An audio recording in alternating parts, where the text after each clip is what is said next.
नमस्कार दोस्तों। प्याज की रोपाई से पहले किसान भाइयों को करना पड़ता है नर्सरी तैयार, और नर्सरी में भी आप अच्छे से केयर करोगे तभी आगे चल करके साइज अच्छी बनेगी। प्याज की साइज बहुत अच्छी बनेगी और वहीं पे नर्सरी आपकी जल्दी तैयार हो जाएगी।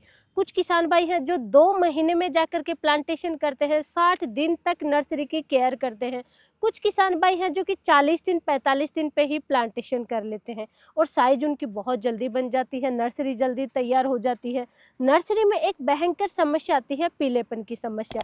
कुछ किसान भाइयों को पीलेपन की समस्या का सामना करना पड़ता है, कुछ किसान भाइयों को ये समस्या नहीं आती है। संपूर्ण जानकारी आज की वीडियो में शेयर करने वाली हूँ। आपकी नर्सरी 45 दिन 50 दिन पे तैयार कर सकते हैं। वहीं पे दोस्तों, अगर कुछ किसान भाइयों को पीलापन आ रहा है तो उस समस्या का समाधान आप क्या कर सकते हैं। अब देखिए दोस्तों, यहाँ पे ये नर्सरी है। यहाँ पे आपको ये कुछ प्लांट दिख रहे होंगे। ये जल्दी प्लांटेशन किया था, यहाँ पे जल्दी सीड डाल दिया था और अभी इसकी रोपाई कर रहे हैं, यहाँ से उखाड़ा जा रहा है। साइज अच्छी बन चुकी है। ये देखिए, गांठों की साइज बहुत अच्छी बन चुकी है। मैं आपको दिखाऊं तो ये देखिए, जड़ें भी अच्छी हैं, लेकिन इसमें आपको दिख रहा होगा ऊपर पत्ते हैं वो झुलस रहे हैं, पीलापन की समस्या आ रही है। गांठ हालांकि इस प्याज की अच्छी बन चुकी है, अच्छी नर्सरी ये तैयार हो चुकी है। वहीं पे दोस्तों ये देखिए, ये नर्सरी अभी डाला गया है, जिसका अभी लेट प्लांटेशन करेंगे। नर्सरी में पीलेपन की समस्या से बचने के लिए भी आपको 2 स्प्रे करने चाहिए, और अगर आपकी स्वस्थ नर्सरी है तब भी 2 ही स्प्रे आपको करने चाहिए अपनी नर्सरी की फसल में। सबसे पहले स्वस्थ नर्सरी है तो दोस्तों, जब भी आप सीड डालते हैं उस समय बेसल डोज आप जरूर डालते हैं, जैसे कि NPK 12-32-16 डालते हैं। कुछ किसान भाई अलग अलग NPK डालते हैं क्योंकि कम समय की होती है। इसमें DAP वगैरह डालने के बजाय NPK फर्टिलाइजर की अलग अलग ग्रेड आती है, वो डालनी चाहिए, लेकिन वो समय तो अभी निकल चुका है। अब आपकी नर्सरी जब भी 30 दिन से ज़्यादा समय की हो जाए, यानी 30 दिन क्रॉस कर चुकी है, 35 दिन पे स्प्रे कर सकते हो, 38 दिन पे स्प्रे कर सकते हैं, 40 दिन पे आप स्प्रे कर सकते हैं।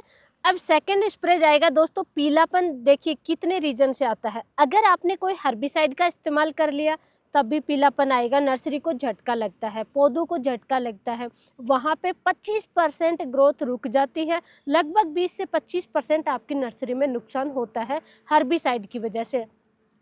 अगर हर्बिसाइड आप यूज कर रहे हो तो कम से कम नर्सरी 15 दिन 18 दिन 20 दिन 25 दिन की होनी चाहिए। 25 दिन से बाद में तो आपको यूज नहीं करना है। 15 दिन से लेकर के 25 दिन के बीच में आपको स्प्रे करना चाहिए हर्बिसाइड का, वीडीसाइड का।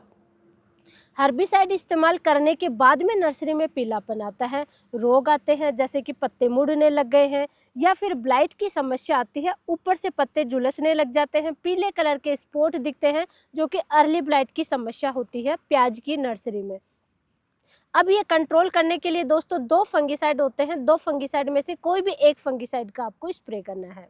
नर्सरी की फसल में अगर पीलापन नहीं है तब भी आपको फंगिसाइड का स्प्रे करना है, लेकिन तब आपको स्प्रे करना है जब नर्सरी को आप उखाड़ रहे हैं, उसके कम से कम 5 से 6 दिन पहले। लेकिन अगर पीलापन है, लंबे समय तक बादल बन रहे हैं, या आपने कोई हर्बिसाइड का इस्तेमाल कर लिया, उसकी वजह से नर्सरी में झटका लग गया है, और जब नर्सरी में झटका लगेगा तो रोग भी आएंगे, जलेबी रोग भी आएगा, अर्ली ब्लाइट की भी समस्या आ सकती है, किसी भी टाइप की फंगस जनित रोगों का अटैक भी हो सकता है।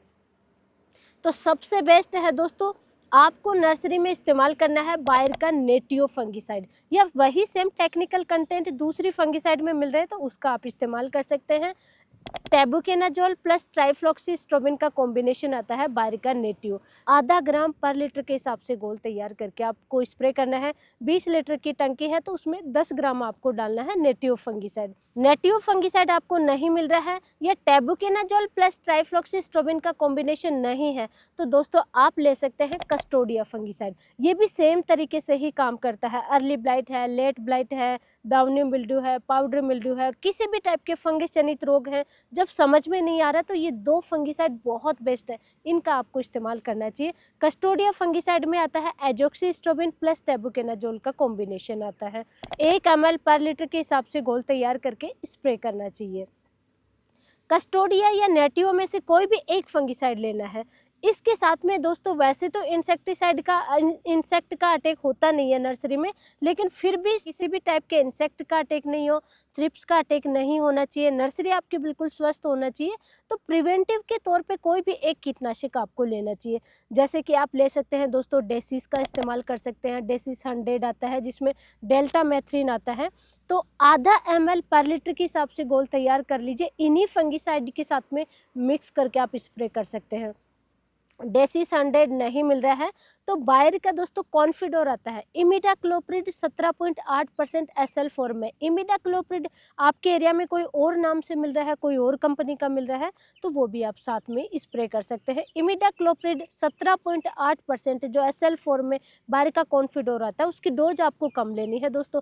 वही आधा ml पर लीटर के हिसाब से घोल तैयार करना है और एक फंगिसाइड लेना है, एक कीटनाशक लेना है। आपको दो बताए मैंने, इनमें से कोई भी एक आप ले लीजिए। साथ में स्टिकर जरूर यूज करना है प्याज की नर्सरी में दोस्तों। और इस तरीके से सिर्फ ऊपर स्प्रे नहीं करना है, इस तरीके से करना चाहिए कि पौधा भीगे, अच्छे से लगे नर्सरी में कि स्प्रे हुआ है।